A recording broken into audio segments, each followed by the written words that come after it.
Plugging in the wind.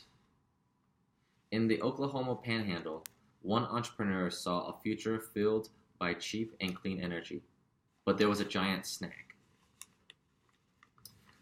When Michael Skelly first visited the Oklahoma Panhandle in 2009, he gazed at a giant grid with squares of corn and grassland.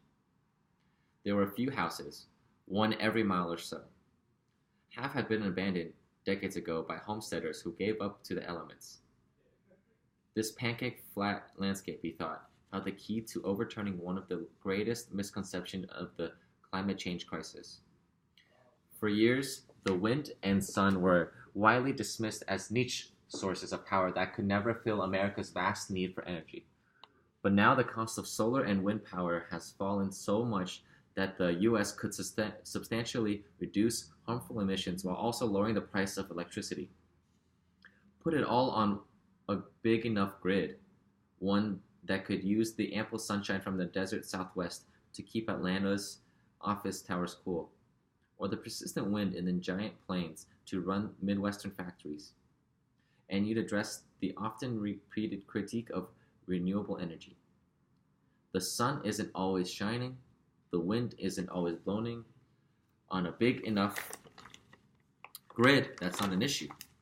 There is wind somewhere, and the clouds don't cover the entire U.S. In Oklahoma, Skelly knew the wind rarely stopped blowing. A mid-century travelogue joke that Holmes had a crowbar hole designed to check on the weather.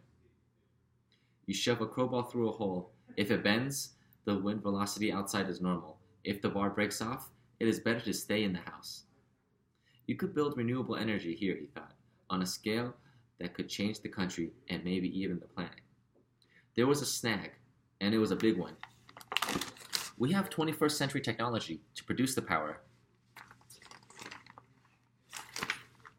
but we still have a 20th century power grid that can't move it from the windy and sunny parts of the country to the urban markets. The American power grid isn't set up for it. It's old-fashioned and parochial when it needs to be continental and forward-looking.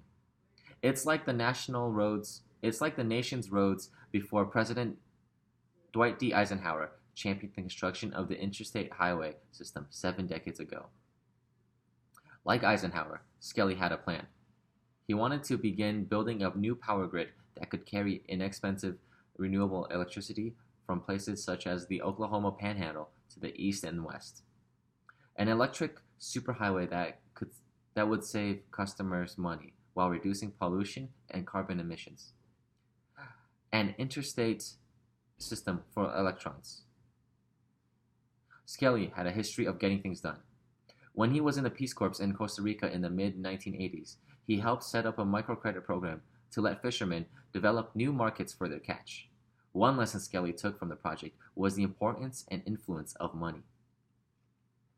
After getting a degree from Harvard Business School, he returned to Costa Rica in 1992, this time to build a tram to take tourists into the rainforest canopy. He had never built anything before. When he needed a heavy-lift helicopter to move the towers for the rainforest tram, Skelly flew to neighboring Nicaragua and looked up a friend from Harvard, a former Sandinista guerrilla with connections to the head of the country's Air Force, Colonel Manuel Salvatierra. Skelly parked himself in Salvatierra's office for a week until he had a deal to rent a military helicopter. It delivered the towers into the rainforest and the tram got built. Wow. Renewables on the grid. So in 2000, Skelly moved to Houston for his first job in wind industry, developing wind farms for what became Zilkh's renewable energy. The industry was at the tail end of a lengthy metamorphosis. It went through decades of debacles. Wind turbines that broke down constantly, and solar panels that produced ridiculously expensive electrons. But wind turbines had grown larger and more durable, and their costs were falling. The solar industry had begun an era of globalized production that was driving costs down. Renewable energy wasn't just for dreamers who wore sandals. it was starting to attract Wall Street capital and be taken seriously. At the same time, the operators of the nation's regional grids were moving cautiously. They worried that a sudden drop in wind could destabilize the grid. Slowly, they grew comfortable adding more renewable energy. In 2003, there were 1.2 gigawatts of wind power on the Texas power grid, offering roughly the equivalent amount of power as one of the two units at the South Texas project, a nuclear plant near the Gulf of Mexico. I remember folks saying at that point in time that we have to do some things radically different if we got about 15 gigawatts, said Dan Woodfin, the grid senior director of system operations. But Texas reached 15 gigawatts, or 15,000 megawatts, in 2015, and the sky didn't fall. There are now more than 23,000 megawatts of wind and nearly 2,000 megawatts of solar on the Texas grid, and the numbers keep growing. Other grid operators had similar experiences. Nick Brown, president of the Southwest Power Pool, the grid operator for several Great Plains states, testified before Congress a couple of years ago that his organization was handling 17,000 megawatts of wind without any issues. I will tell you as an engineer, with training in operations and planning, if you had asked me 10 years ago if we would have been able to reliably accommodate even half of that, I would have said no. Period. End of discussion, he said. In the early 2000s, a chief development officer for Zilka Renewable,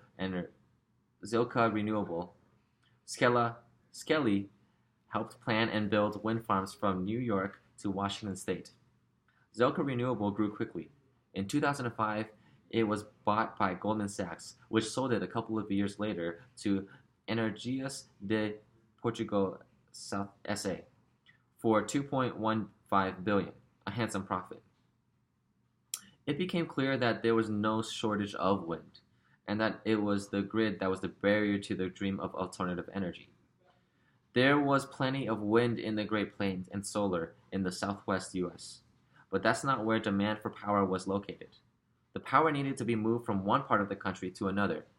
For Skelly, the next adventure was tackling the grid itself. He essentially wanted to build several long extension cords. One end would be plugged into the Oklahoma Panhandle. The other end would reach east until it crossed the Mississippi River. As his plan took shape, the price of wind and solar generation kept falling to the point where it cost less than power generated by conventional coal or gas. Academics were starting to ask what would happen if the U.S. added lots of low-cost renewable energy and managed to move it around. One 2016 study by the National Ocean and Atmospheric Administration's research laboratory concluded that by 2030, the U.S. could cut its carbon dioxide emissions by 80%, using only existing technologies, and the cost of power wouldn't rise. In fact, it would be cheaper. The scenario didn't rely on some hoped-for storage breakthrough, just the construction of a network of transmission lines similar to Skelly's plans. A different group of researchers at the National Renewable Energy Laboratory examined whether it was even possible to run the U.S. on 30% renewable energy. In 2016, wind and solar generated about 8% of electricity. Now it's about 10.5%. They built the largest and most sophisticated model of the U.S. electricity system on a supercomputer called Peregrine to find out. Their answer? It was both doable and wouldn't raise the power prices or destabilize the grid. But to get the biggest carbon reduction and lowest generating cost, they, too, found that the U.S. needed to build a newly overlay of transmission lines, a system of moving large amounts of power from one point to another. We have put to bed the "is it possible" question, said Aaron Bloom, who led the NREL researchers. 30% was doable, they concluded. The question is 50% and beyond. Skelly figured that if he could build an Oklahoma to Tennessee line, the proof of concept would unlock more private investment. He co-founded Clean Line Energy Partners, secured institutional funding and set out to realize his vision. Chicken and eggs. He soon discovered hidden booby traps. One had been set all the way back in 1935 by a company then called Arkansas Power and Light. Back then, it found inexpensive sources of power, waste steam from a lumber mill, for instance, or a seam of coal, and constructed transmission lines to spread the electricity to nearby cities. As it expanded, Arkansas Power agreed to electrify the state's farming communities in exchange for a state-regulated monopoly franchise. Once secure, the company pushed for rules to ensure no one else could follow. Skelly wanted to build a transmission line across Arkansas, but the rules required clean energy to be a utility. However, to be a utility, it needed to own or operate power equipment. It was a catch-22 of Arkansas's power devising. The state had successfully dug a moat around the utility and hadn't built a drawbridge. It was a chicken and egg paradox. In the words of a state regulator, one that would haunt Skelly and his colleagues for years. Then there was the land issue. In a few places, Clean Line might need the federal government to use eminent domain to be able to build the transmission line. So, some Arkansans weren't happy with that. Julie Morton, a former television weather reporter, wasn't interested in Skelly's arguments about national grids, reduced carbon emissions, and lower power prices. "Our geese," she said, "we're as poor as dirt, but we have land, and that is our core. When you start messing with that, you are messing with our heart and soul." She didn't want Skelly and Clean Line acquiring any right-of-way easements. What started as an idea, with Skelly and a couple of others hunched over a kitchen table, soon grew into a company with dozens of employees. Skelly told them never to refer to the company as a startup. They would encounter powerful utilities and politicians in coming years, he said, and as Clean Line employees, they needed to take themselves seriously. The company made good progress. Clean Line gathered state approvals and prepared to file for a federal blessing. 15 wind developers expressed interest in building in the Oklahoma Panhandle to deliver power on the proposed extension cord. Skelly approached the Tennessee Valley Authority, a federal power agency. In 2009, he told them he could deliver electricity at $70 a megawatt hour. By 2014, wind technology had improved so quickly that he was talking to the TVA about $40. His offer price would soon be significantly cut again, to below what the TVA paid for coal power. Skelly was regularly visiting TVA's headquarters and receiving a warm reception from the TVA head. Negotiations seemed to be going well, but the TVA was getting a decidedly different message from Tennessee Senator Lamar Alexander, a Republican who had a long-standing dislike for wind turbines. He had bought a vacation property on Nantucket Island off the Massachusetts coast in 2001. The week he closed on the property, news broke about Cape Wind, a plan to build 170 wind turbines in the middle of Nantucket Sound.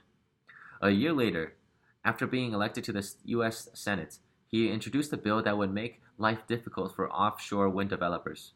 Over the next few years, he kept up his campaign against them. "The windmills we are talking about today are not our grandmother's windmills," he warned. Senator Alexander would make sure that Skelly and Clean Line didn't have it easy. But as the months passed, Skelly and Clean Line made huge progress. The audacious plan to build the largest renewable energy project in North America and deliver it power-hungry customers in the Southeast was coming together. The week from hell. Then, in February 2015, Arkansas's 2 Republican senators mounted an attack, initiating what came to be known around the Clean Line offices as the Week from Hell. Senators John Boozman and Tom Cotton introduced a bill designed to make it impossible for Skelly to build a single transmission line. The senators said the while decisions of eminent domain were sometimes unavoidable when building power lines, they should be in the hands of local officials, not Washington bureaucrats. Senator Boozman said he was hearing from constituents opposed to the line and wanted to give state officials a veto over it. We felt like it was important that they had a say in it, he said. Skelly was trying to connect different grids and share power in a way that created stability and enabled clean, inexpensive power to flow across state lines. But while he was envisioning an interstate, the senators wanted to allow every state to put up roadblocks. The legislation would require the federal government to get approval from the governor or public service commission of each affected state before it could use eminent domain to build a transmission line with a private company. A few days later, the Arkansas senators' proposed bill scared off a needed clean line investor. A couple of managers at New York private fund Global Infrastructure Partners called Skelly. They said to put the pencils down.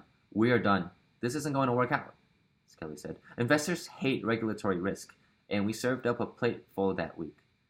Back in 1954, when President Eisenhower laid out his interstate plan in Detroit's Cadillac Square, he took off his hat and waved it. We are pushing ahead with a great road program, he told the crowd, a road program that will take this nation out of its antiquated